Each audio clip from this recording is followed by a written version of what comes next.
Sveiki! Šodien mēs izpētīsim, kā veidojas balss, kāpēc tā atšķiras un kā to var izmērīt. Mēs izmantosim speciālus instrumentus, lai pārbaudītu balss diapazonu un intensitāti, un pat veiksim eksperimentu ar gaisa balonu, lai pārbaudītu, kā darbojas balss saites.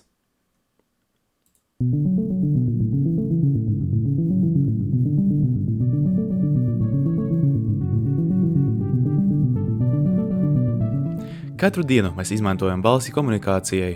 Tā palīdz mums sazināties, dalīties ar emocijām un ietekmēt citus. Kas ir balss? Lai to saprastu, mums nepieciešams gaisa balons.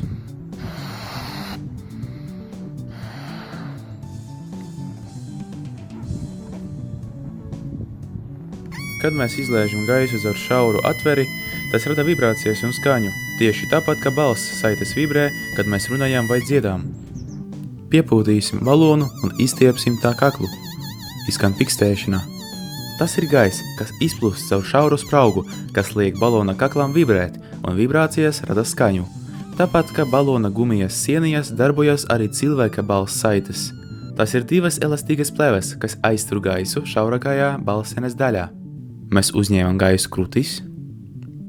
Mēs to izelpojam un gaisa struklas spiež pret noslēgtam saitēm un ar spēku izplūst ārā, liekot saitēm vibrēt un radīt skaņu. Un tagad, kā dažādi faktori ietekmē cilvēka balsi? Visi zin, kā. Aizspiežot degunu, balsis skan citādi, bet kāpēc tā? Kad aizspiežam degunu, mūsu balss skan citādi, jo tiek bloķēts deguna dobuma rezonators. Vienkārši runājot, skaņā ceļu ne tikai caur muti, bet arī caur deguna dobumu, kur tā rezonē un piešķir balsī pilnāko un dabiskāko toni. Sieviešu balsis ir augstākas. Sieviešu balsis parasti ir augstākas nekā vīriešu balsis bioloģisko un anatomisku iemeslu dēļ. Viens no galvenajiem iemesliem ir tas, ka sievietēm balss saites ir īsākas un planākas nekā vīriešiem, kas rada augstākas frekvences skaņu. Mani sauc Valērijas. Testosterons ietekmē balss saišu attīstību, padarot tas biezākas un balsi zemāku. Kad esam saslimuši, balss saites pietukst un balss skan rupjāk. Iekaisuma gadījumā saites, tāpat kā jebkura gļotāda, pietukst, uzbriest un palielinās. Tas ietekmē vibrāciju. Tas vairs nevar aizvērties tik labi vai tik bieži kā agrāk, tāpēc skaņa ir zemāka un nāk cauri saitēm ar čikstēšanu.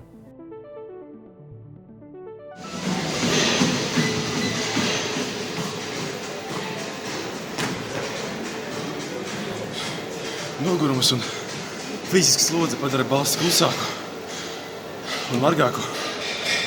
Skrienot intensīvi, elpo ātrāk un dziļāk, bieži caur muti.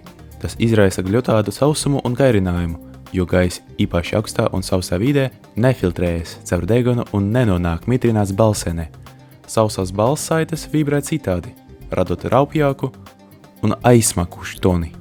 Arī balsi ietekmē stāja, jo tā maina elpošanas efektivitāti un balss saišu darbību. Mūsu ķermenis darbojas kā instruments. Ja tās nav pareizi izlīdzināts, skaņā var mainīties. Kad ir normāla stāja, atvērta krūtis, taisna mugura un pleci atslabināti, tad balss saites darbojas optimāli, radot skaidru, spēcīgu un bagātīgu skaņu. Kad aizver krūtis, pleci uz priekšu krūtis ievelktas, mugura saliekta, tad balss saites nesaņem pietiekami daudz gaisa, kas var padarīt balsi klusāku, vājāku vai neskaidru. Kad pārmērīgi atver krūtis, krūtis ļoti iespiestas uz priekšu, pleci pārāk saspringti atpakaļ. Lai gan var likties, ka šī stāja palīdz labāk elpot, tā var pasliktināt balsa kvalitāti. Kāds ir komandas biedru vokālais diapazons un balss intensitāte? Mani sauc Oļegs. Mani sauc Kristiāns. Mani sauc Marija. Mani sauc Anastasija. Mani sauc Polīna.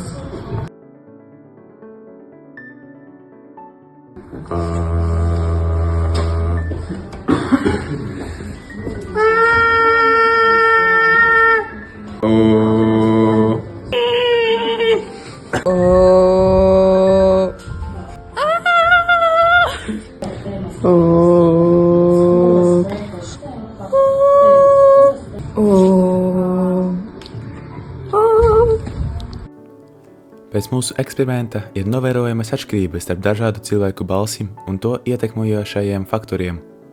Apkopojot iegūtus rezultātus, varam secināt, ka, lai gan vidējais diapazons ir lielāks sievietēm, atsevišķiem vīriešiem ar labu tehniku un dabiskajām īpašībām var būt vēl lielāks diapazons, kas aptver gan zemes, gan augstas frekvences.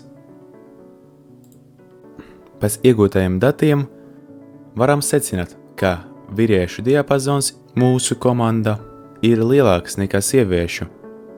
Arī intensitāte runāšanai un dziedāšanai vīriešiem ir lielāka nekā sievietēm. Intensitāte runāšanai ir mazāka nekā intensitāte dziedāšanai. Atšķirība ir saistīta ar to, ka vīriešiem parasti ir lielākas balssaites, kas ļauj viņiem runāt skaļāk. Neliels apkopojums. Iespējami iemesli, kāpēc balss atšķiras. Fizioloģiskie faktori. Balssaites atšķiras pēc garuma, biezuma un elastības, kas ietekmē balss toni un diapazonu. Veselības stāvoklis. Slimība un nogurums ietekmē balsi, padarot to aizsmukušu vai vajāku. Hormonālie faktori. Testosterona līmenis vīriešiem padara balsi zemāku, savukārt sievietēm balsi ir augstāka. Balsa lietošanas veids. Runājot, balss diapazons ir šaurāks, bet dziedot plašāks, jo tiek aktivizētas dažādas balss kontroles tehnikas.